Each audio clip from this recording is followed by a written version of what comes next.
Boa tarde a todos. Eu sou o professor Douglas Aquiles. Vai falar um pouco agora sobre língua portuguesa, não é? Sobre um assunto importantíssimo. E espero que vocês prestem bastante atenção. Espero que vocês estejam atentos, que logo depois enviarei no grupo de WhatsApp de vocês, para que possamos fazer atividades em relação aos conteúdos que estamos vivenciando. Importante que vocês utilizem as ferramentas necessárias do computador, né, o e-mail institucional de vocês, a ferramenta do WhatsApp, o YouTube, canais importantíssimos de comunicação, as aulas da TV, as aulas que estou enviando para vocês, são opções de aprendizagem. Então, vamos ficar atentos às informações. Eu vou aqui colocar o slide para que vocês prestem bem atenção. Vai demorar um pouquinho a aula, mas a gente vai adaptando o nosso estudo, tá? Então, vamos aqui. Vamos ver como é que a gente coloca aqui. Um momento só.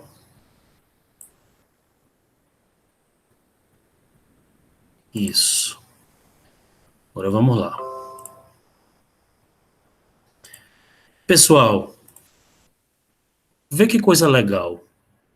A gente tem aqui no primeiro slide uma imagem bem interessante de algumas pessoas com umas nuvens, né, uns balões, né, atrás, e nada está escrito, né?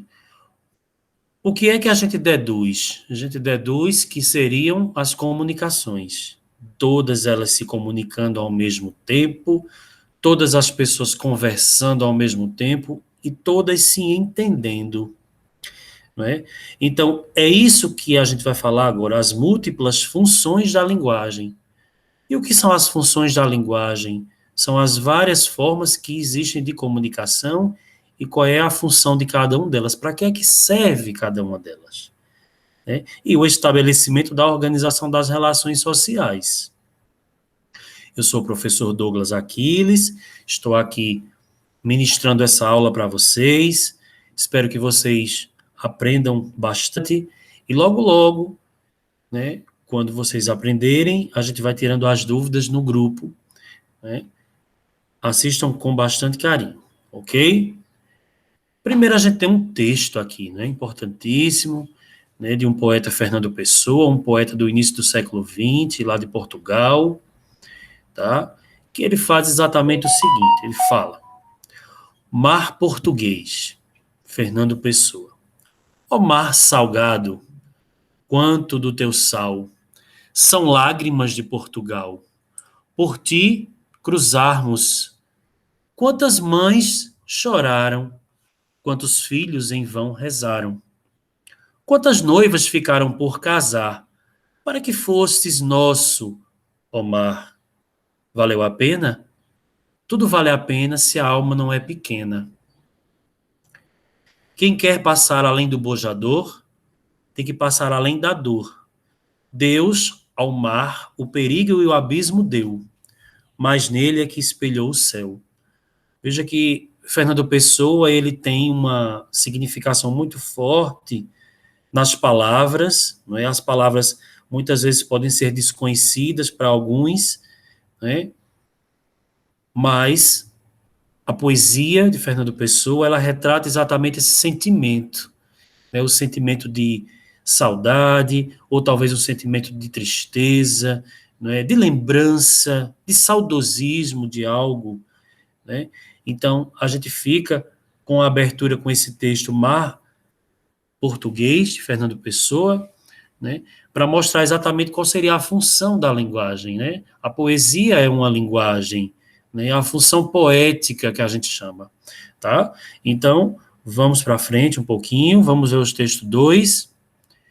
Cerca de 5% da população mundial consumiu droga ilícita ao menos uma vez em 2010. Brasília. Em todo o mundo, estima-se que cerca de 230 milhões de pessoas 5% da população adulta com idade entre 15 e 64 anos tenham usado droga ilícita, pelo menos uma vez em 2010.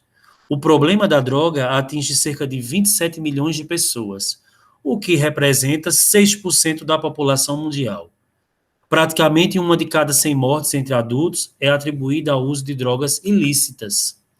Os dados fazem parte do Relatório Mundial sobre Drogas 2012, divulgado hoje, 26, pelo Escritório das Nações Unidas sobre Drogas e Crimes, o NODC.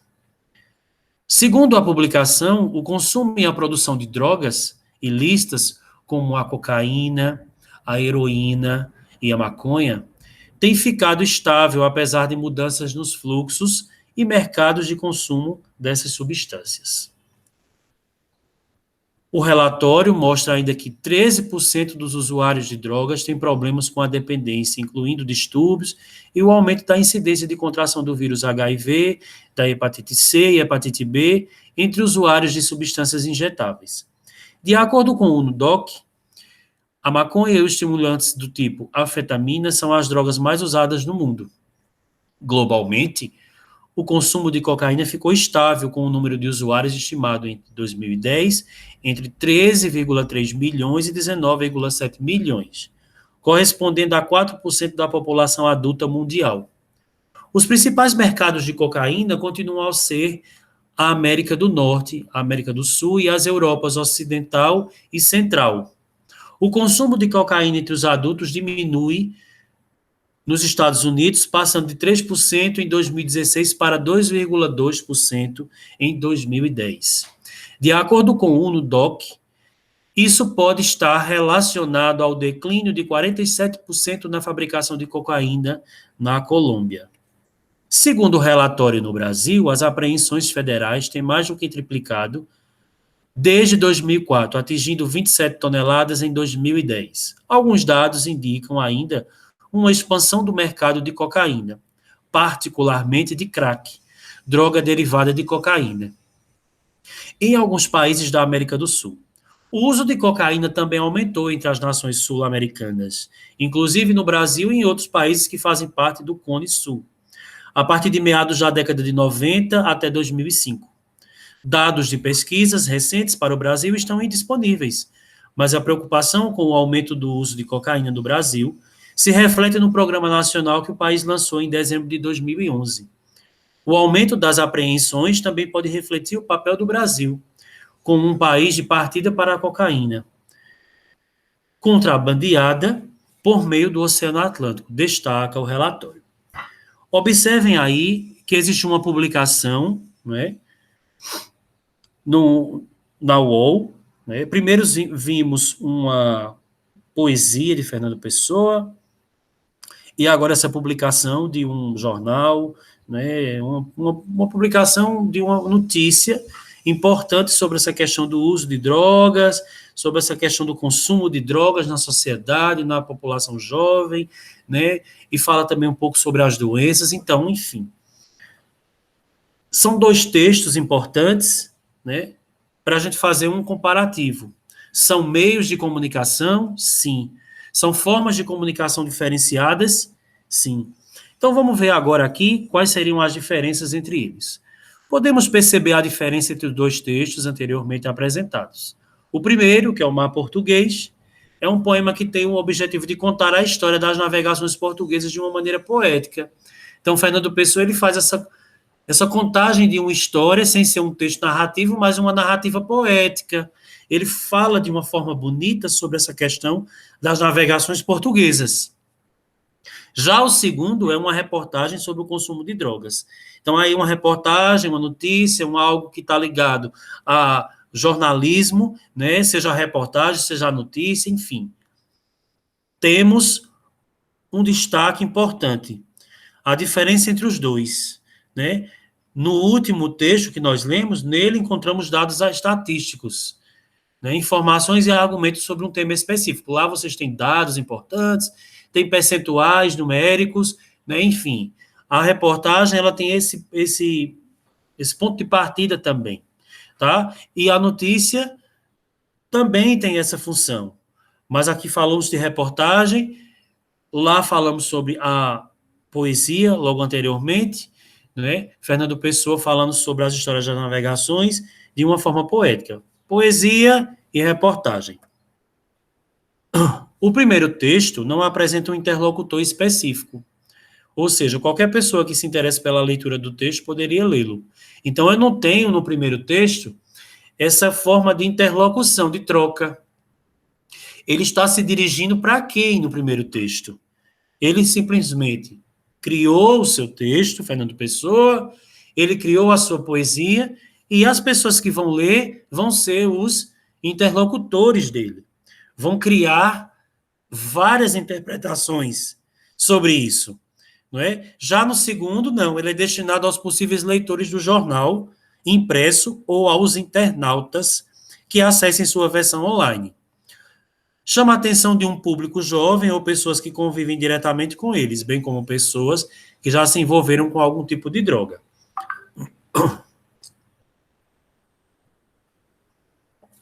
Concluímos, portanto, que os mais variados textos podem apresentar propósitos comunicativos e diferentes funções. Então, todos dois têm uma proposta diferente, mas a proposta voltada para um único segmento, a comunicação, né?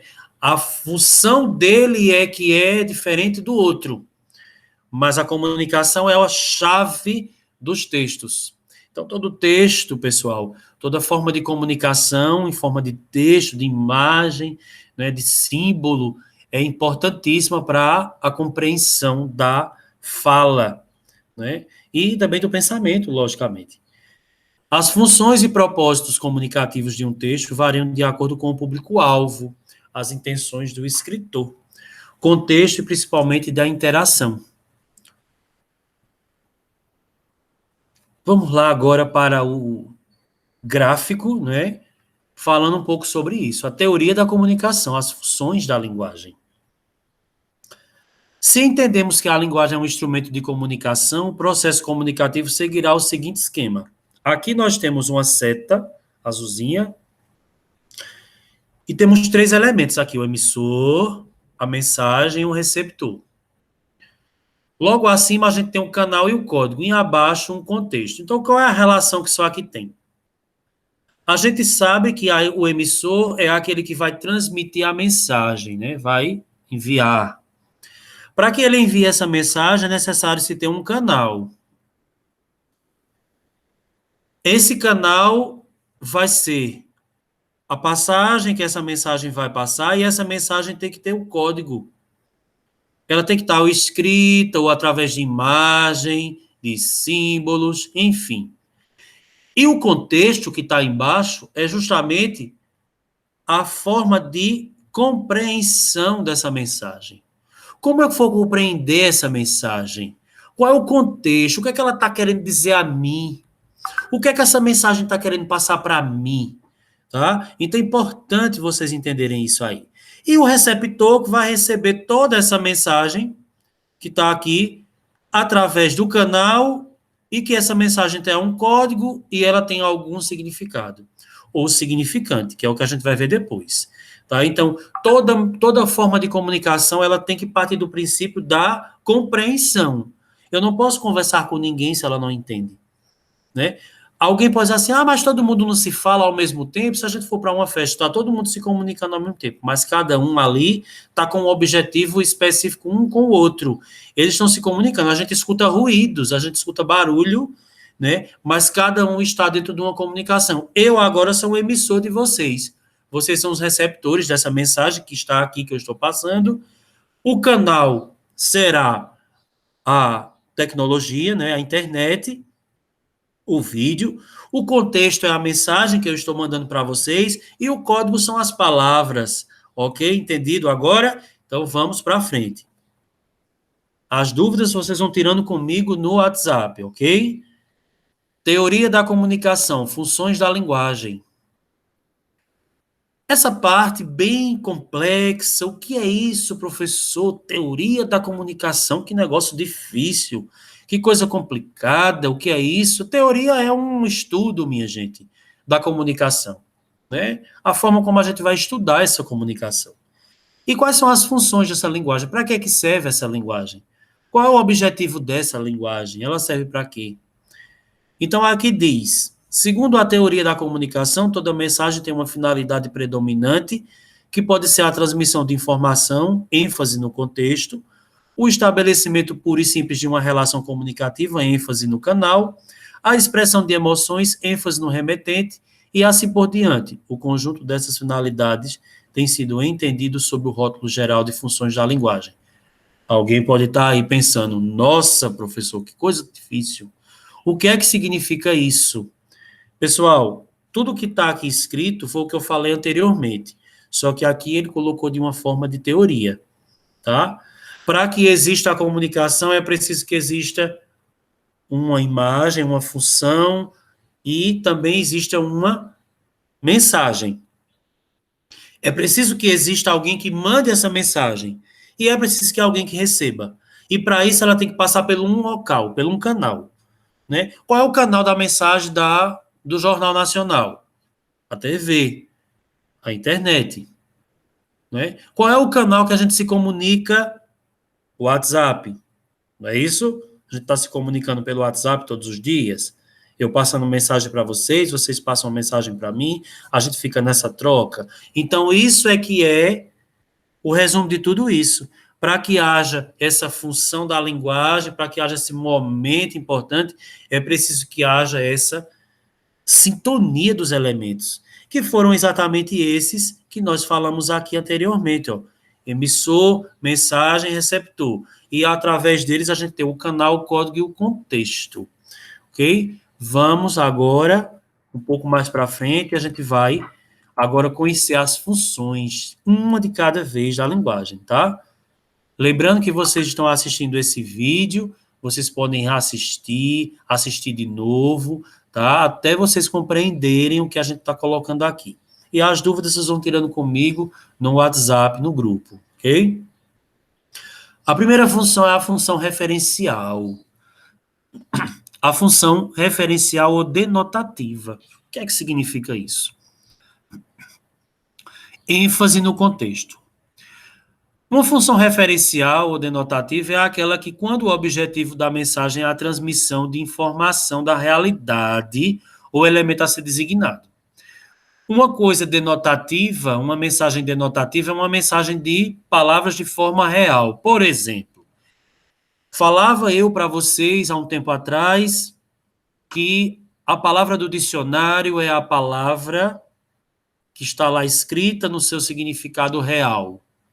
E quando eu coloco essa palavra num contexto poético, quando eu coloco essa palavra num contexto literário, eu coloco ela de uma forma conotativa, quer dizer, de uma forma figurada, né? Então, a função referencial, ela é uma função voltada para a linguagem real, para a linguagem objetiva, ok? A mensagem, ela tem que estar dentro da realidade possível, ok? Então, vamos ver um exemplo aqui disso.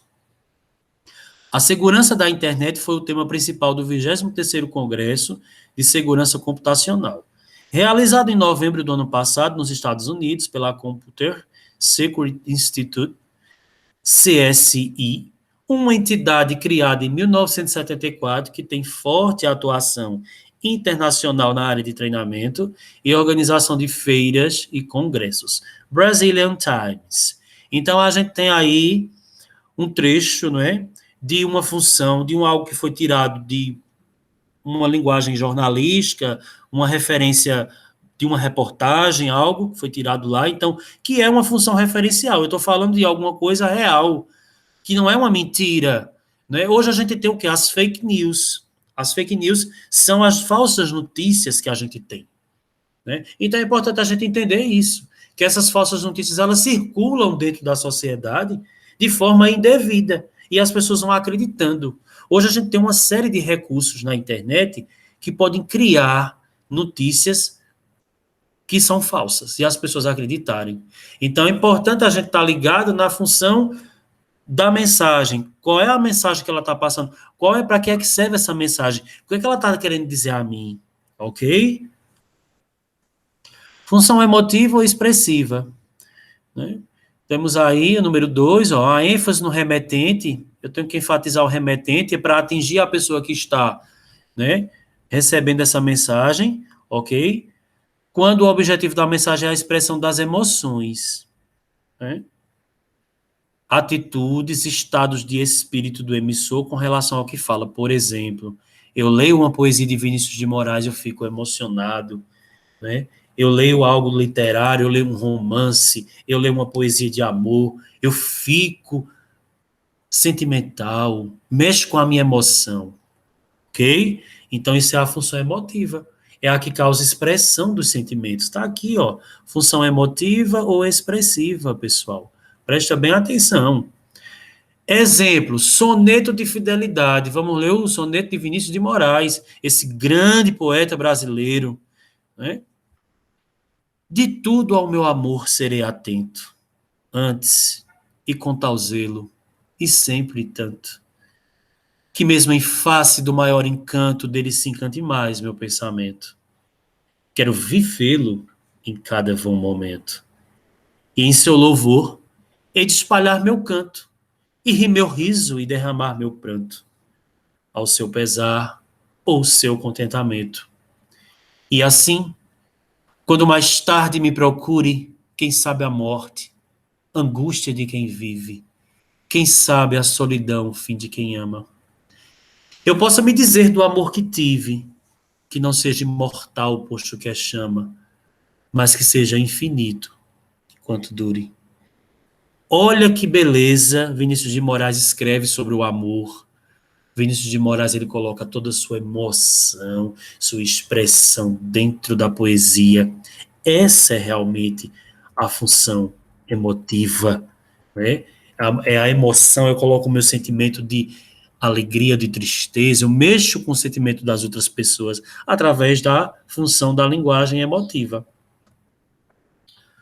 A terceira, função conativa ou apelativa. A ênfase é no destinatário. Eu tenho que atingir a pessoa que vai receber essa mensagem, tá? Quando o objetivo da mensagem é persuadir o destinatário, influenciando-o em seu comportamento. A linguagem da propaganda é nesse sentido a expressão típica da função conotativa. Função conotativa eu expliquei anteriormente, que é a palavra de forma figurada, né? A palavra de forma enfeitada, vamos dizer assim, com outro tipo de significado, né? Ou significante, aliás. As expressões linguísticas com vocativos e formas verbais no imperativo também exemplificam essa função. Observe o exemplo abaixo. Então, o que é um vocativo? Lembrando que a gente já falou sobre isso uma vez, não é? O vocativo é aquele termo de chamamento, né? Quando eu chamo por alguém, ou que eu ordeno alguma coisa. Se eu disser, por exemplo, oh meu Deus, como eu sofro, eu estou chamando por quem? Por Deus, o Todo-Poderoso. Né? Então, eu estou fazendo um termo de chamamento. Oh, meu Deus, eu grito por ele. Isso é um vocativo. Tá? Então, as palavras no imperativo, que são as palavras de ordem, que estão aí nesse exemplo, compre batom, a propaganda lá do batom garoto. Né? E você está mandando você fazer alguma coisa, ordenando, fazendo com que você mande comprar aquele produto. Né? Então, isso é uma função apelativa. Eu estou apelando para que você faça isso. Isso é muito encontrado nas propagandas, né? Na questão do comércio, quando se vai vender algum produto, algum vendedor vai na loja recebendo o cliente para comprar alguma coisa, então ele vai apelar para aquilo ali, então ele vai usar uma linguagem bem apelativa mesmo. É uma função da linguagem, vai fazer com que aquela pessoa compre, né, algo. E esse verbo compre, ele está no imperativo, tá? Imperativo é aquela forma que a gente já estudou de verbo que eu mando alguém fazer alguma coisa, eu ordeno. Função fática, ênfase no contato.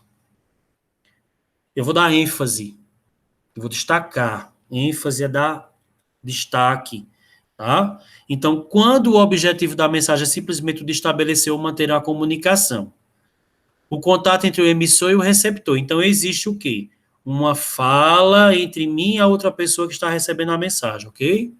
Observe o exemplo do uso da função fática no diálogo travado entre duas pessoas.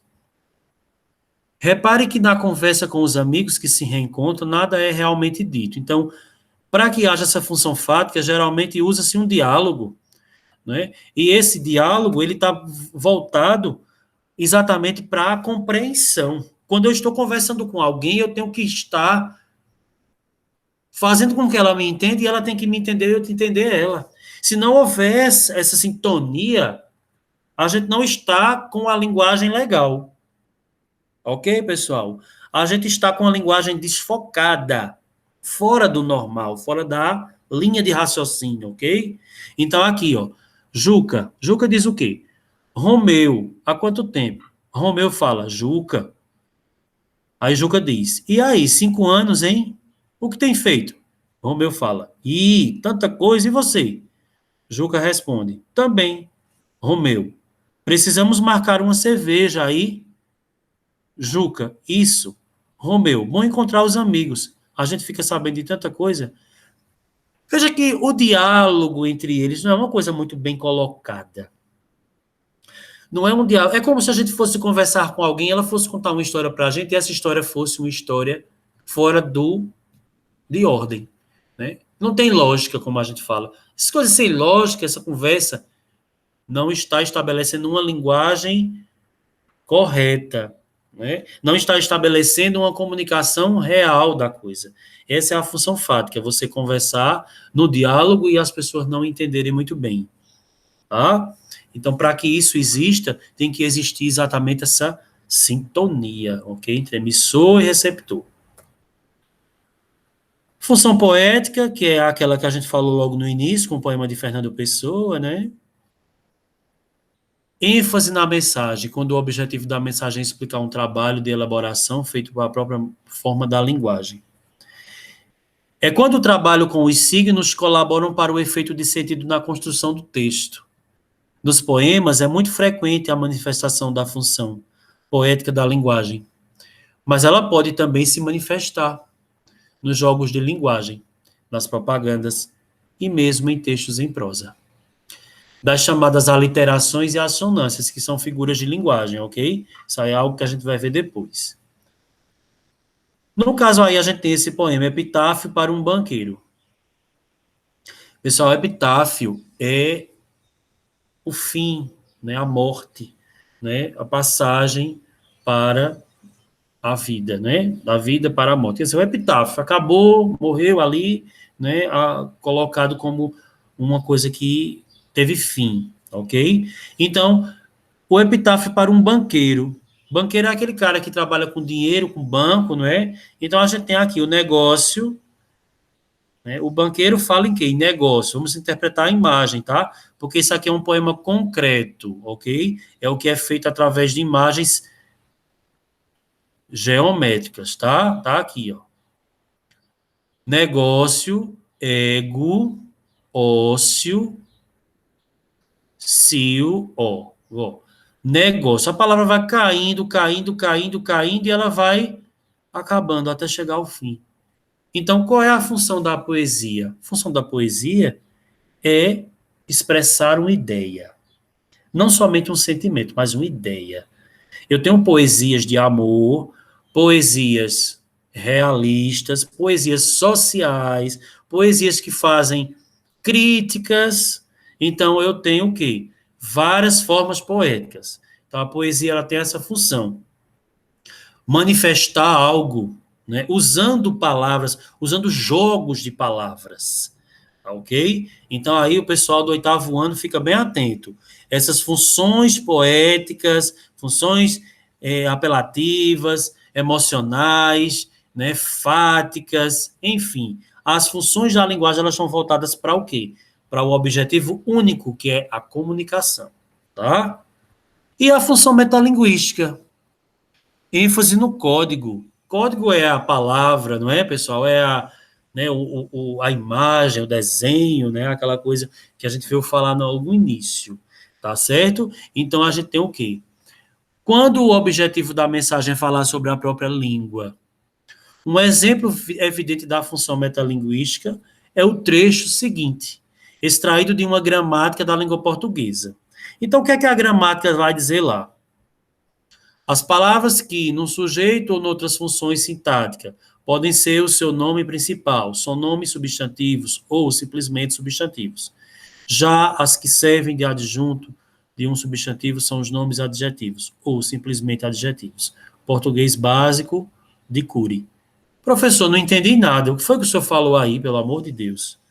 Que loucura é essa? Falando agora em um monte de palavras que eu não entendi nada, várias, né, palavras da gramática, né, as classes gramaticais aí todas juntas. O que é isso? Pessoal, muito simples.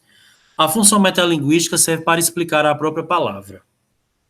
Né? Aí ele está falando sobre substantivo e dizendo para que é que serve o substantivo, aparentemente.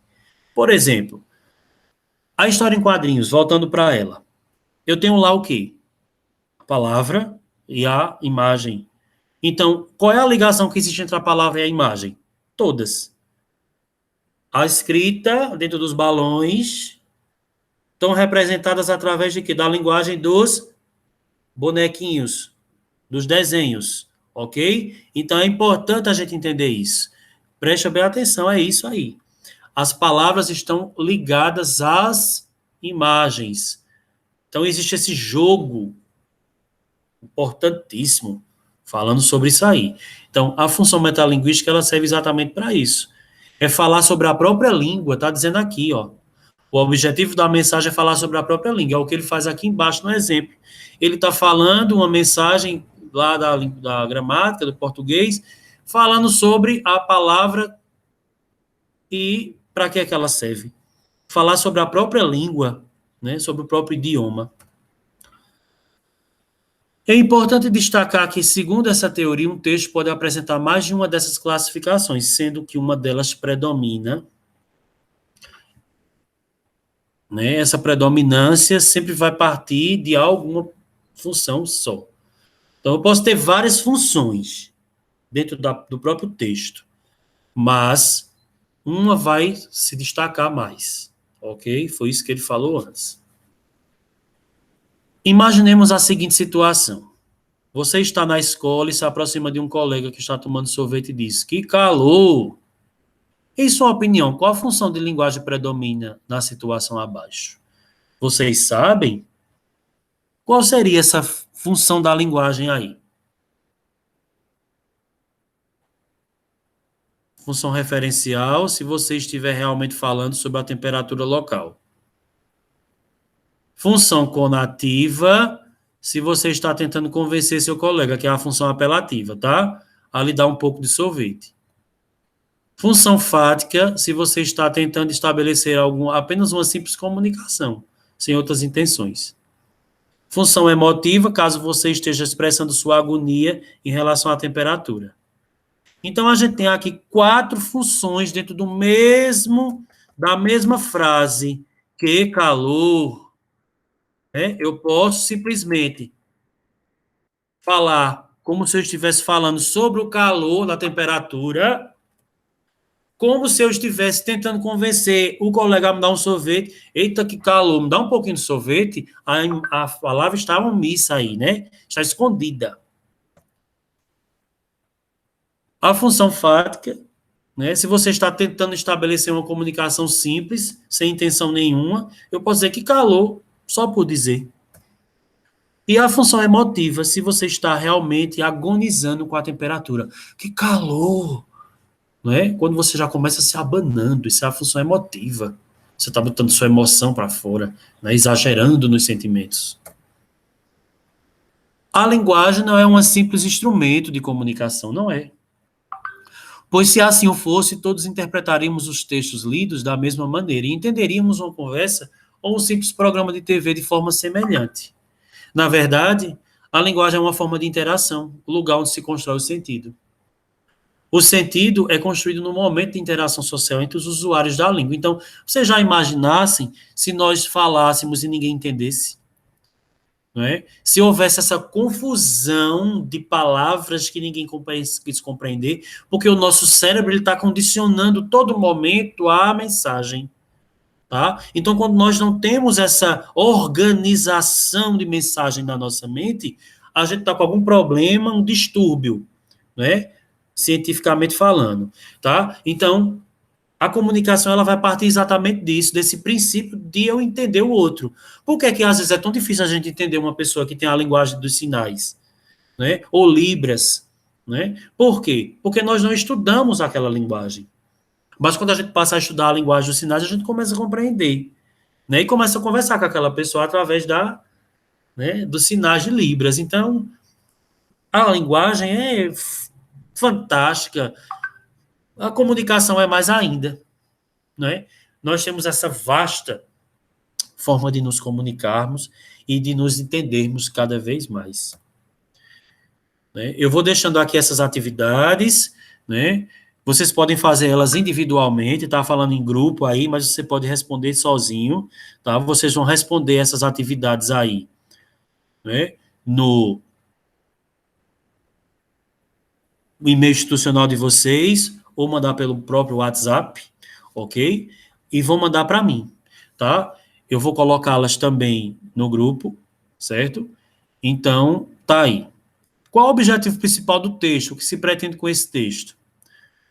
A quem ele se dirige, leitor pretendido. Qual a função da linguagem que prevalece no texto? Justifique sua resposta. Que outras funções de linguagem podemos identificar no texto? Justifique sua resposta. Então, aqui a gente tem o texto 1, né, que é a lembrança rural. Chão verde mole, cheios de relva, aliás, de selva, cheiros de selva, desculpe. Babas de lodo, a encosta barrenta aceita o frio, toda nua. Carros de boi, falas ao vento, braços, foices. Os passarinhos bebem do céu, pingos de chuva. Casebres caindo na erma tarde, nem existem na história do mundo. Sentam-se à porta das mães descalçadas. É tão profundo o campo que ninguém chega a ver que é triste. A roupa da noite esconde tudo quando passa. Flores molhadas, última abelha, nuvens gordas, vestidos vermelhos, muito longe, dançam nas cercas. Cigarra escondida, ensaiando na sombra rumores de bronze debaixo da ponte. A água suspira, presa. Vontade de ficar neste sossego toda a vida. Bom para ver de frente os olhos turvos das palavras, para andar à toa, falando sozinho.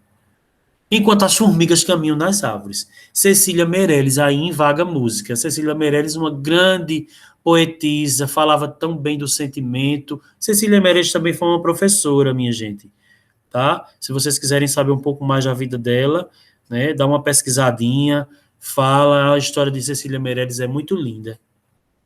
E o texto 2, minha querida Mariana.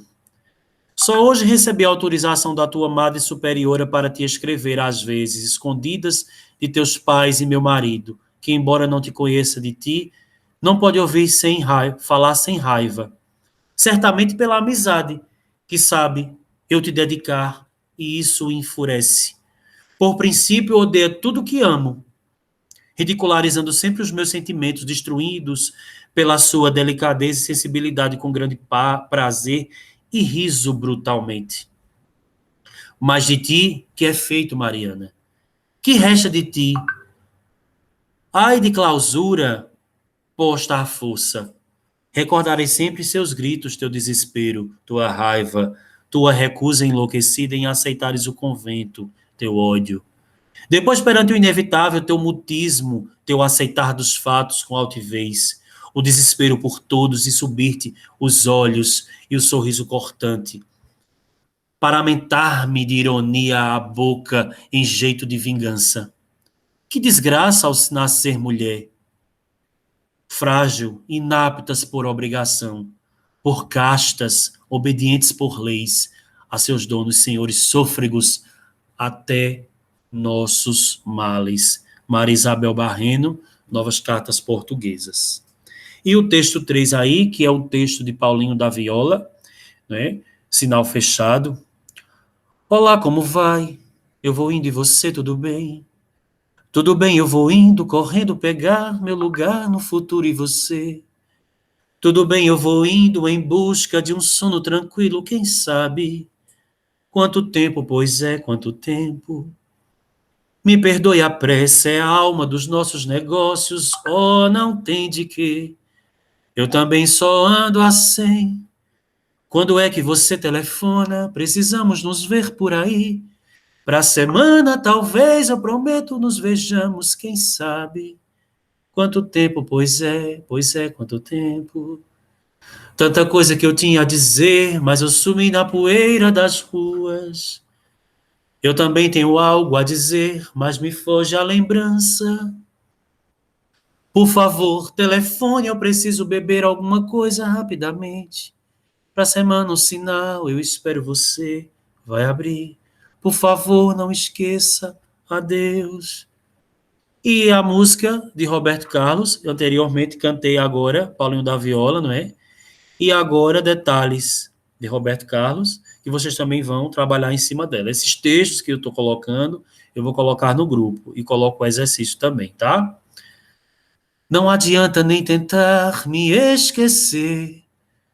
Durante muito tempo em sua vida eu vou viver. Detalhes tão pequenos de nós dois são coisas muito grandes para esquecer. E a toda hora vão estar presentes, você vai ver. Se um outro cabeludo aparecer na sua rua, e isto lhe trouxer saudades minhas, a culpa é sua. O ronco, o barulhento do seu carro, a velha calça desbotada ou coisa assim. Imediatamente você vai lembrar de mim. Enfim, pessoal. Aí estão os textos, né? Estão os textos aí. A música de Roberto Carlos vocês vão ver devagarzinho aí. Eu vou colocar lá no grupo para vocês. Essa aula é para vocês, exclusivamente feita para vocês do 8º ano, tá? E muito obrigado por mais uma vez estarmos aqui juntos, não é? Muito obrigado por estar aqui comigo. Muito obrigado por vocês serem meus alunos, serem meus estudantes que querem aprender. Sinto muito orgulho de estar com vocês, tá? Então, eu vou postar lá no grupo as atividades, certo? E os slides eu vou postar depois na sala do Google Sala de Aula que eu vou criar para vocês, tá bom? Mas assistam o vídeo bem direitinho, que a informação já foi colocada lá, bem importante, certo? E bons exercícios e a gente vai tirando as dúvidas, tá bom? Um grande abraço para vocês e até a próxima, tá? Tchauzinho.